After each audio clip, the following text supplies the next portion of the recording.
Welcome back to Insights. I'm joined by ACC Professor of Political Science, Tim Kuhnlein. And Tim, let's talk about a pretty controversial executive order that was signed by President Trump last week. It was the immigration ban on Muslims entering from certain countries. So let's talk about why that was so controversial and maybe why President Trump did that.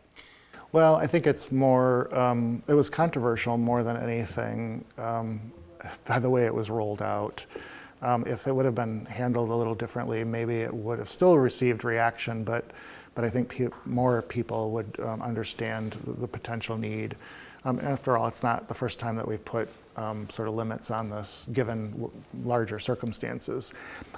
It begs for me, beyond the politics domestically of Trump fulfilling a promise, it does beg for me the question of, is this sort of a first stage in what will be probably the next step of some sort of more aggressive direct assault on ISIS, which is probably long overdue, but it's long overdue because we know the reverberations are going to be dramatic.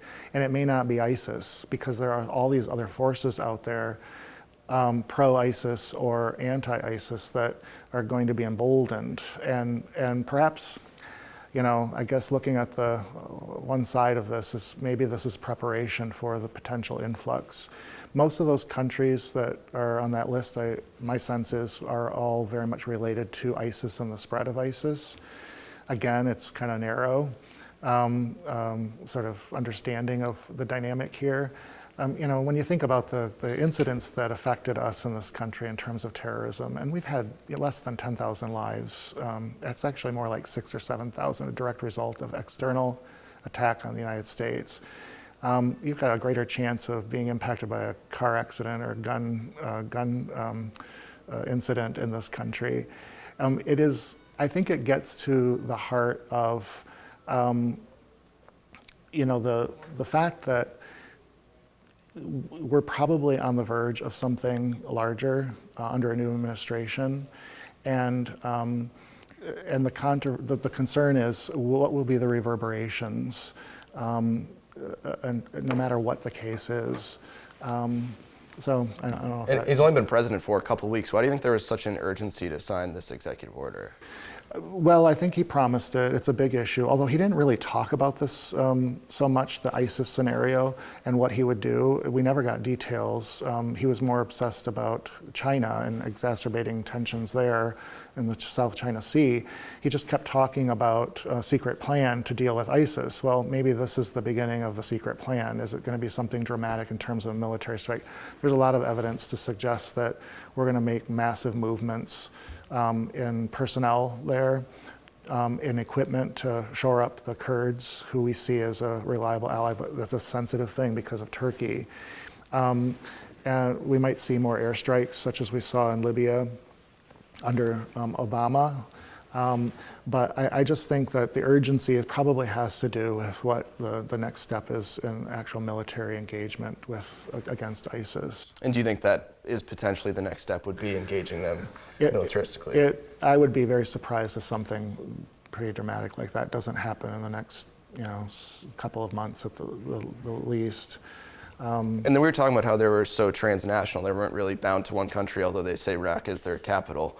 So how would you even go about where to attack? And I think that's the concern. Well, I think they'll go for the core, the capital, and their holdouts in the various cities, Anbar province and so forth. But I think the fear and the reservation of the United States is our legacy from Iraq, right? The implications that you strike once and, okay, you may solve that problem, but it just reverberates into maybe even a whole other group. And then in a totally different place, and then what? That's why maybe this limitation on the 7 countries is a little bit short-sighted, because when you think about the attacks that I was mentioning earlier, I mean, 9/11 was Saudi-based through Al-Qaeda and the Taliban. Okay, so there's a connection with all of these components. And then, you know, the other major attack in our territory, Boston, was by Chechens. Yeah, they're Muslim fundamentalists of sorts, but there's no direct connection here. This be so obtuse. And then we have these seven countries on this list. Why them and not others? I don't believe this is an anti-Islam thing, although it will be portrayed that way by these forces, and we need to be prepared for that backlash. But I do think it's a sign of what the focus is going to be in the next step, and potentially a way of curtailing at least the reverberation on our soil. And let's talk about involvement in Syria in general, because right now Russia's involved in there, and then there's also 2 other groups fighting there.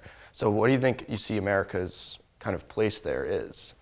Or would you think President Trump would take more of an isolationist approach and kind of let that be? You know, I've been saying all along he's going to pull back, but there's so many contradictions in what he says. And, you know, we're seeing that right within his own policies. Like, he says one thing, and then he basically says his political leadership, the secretaries of the various departments, can do what they think is best, and it's a total opposite agenda. So who really knows? And this is frightening in and of itself. It's scary enough that there's so many uncertainties. Of course, he's been saying all along this is part of his strategy, right?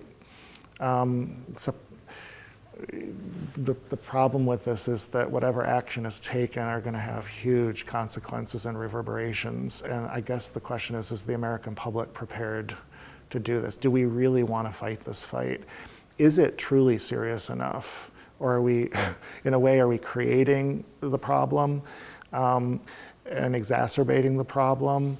And even if it is a real problem, there are so many others like that we may solve this one, but we're chasing that rabbit, but another rabbit's going to be coming, and we're going down so many foxholes that before you know it, we're going to end up like the Soviet Union. And bringing back on a point you just brought up, how Trump just recently fired the acting Attorney General, Sally Yates. And that was kind of a move because she wasn't telling the Department of Justice to agree to this immigration ban and kind of detaining people at the airport. So you think he said he wasn't going to involve himself in something like that, but ended up firing? It gets complicated, and it's politics, and it's constitutional law and all of this. And I think that is it's a related discussion, but kind of a separate discussion, because the global dynamic is, and the trajectory of policy there is one thing. I can understand the concerns about the constitutionality of this, particularly the religious test. It's a huge problem, not only structurally, but sort of spiritually for what this country has represented to the world. If it's a strategic move for a larger plan, that's the international conversation. Only time will tell. But I think what most people are concerned with is this is a slippery slope. All right, well, it's so fascinating stuff. Unfortunately, we're out of time. So thanks, Tim, for being here. Thank you. And thank you for joining us. If you want to learn more, you can always join us on Insights every Sunday. So stay tuned for the same time, same place. Insights into Northeast Michigan is produced by WBKB News. If you have any comments, suggestions, or topics you would like to see on a future show, please email WBKB News. This has been a production of Thunder Bay Broadcasting Corporation. All rights reserved.